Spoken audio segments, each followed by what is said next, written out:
Well, my answer to that question is always start by taking your earbuds out.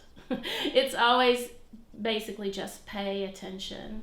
Because I think it's so easy, we're so busy, people are just trying to get food on the table and kids out the door in the morning and the rent paid. It's hard to pay attention.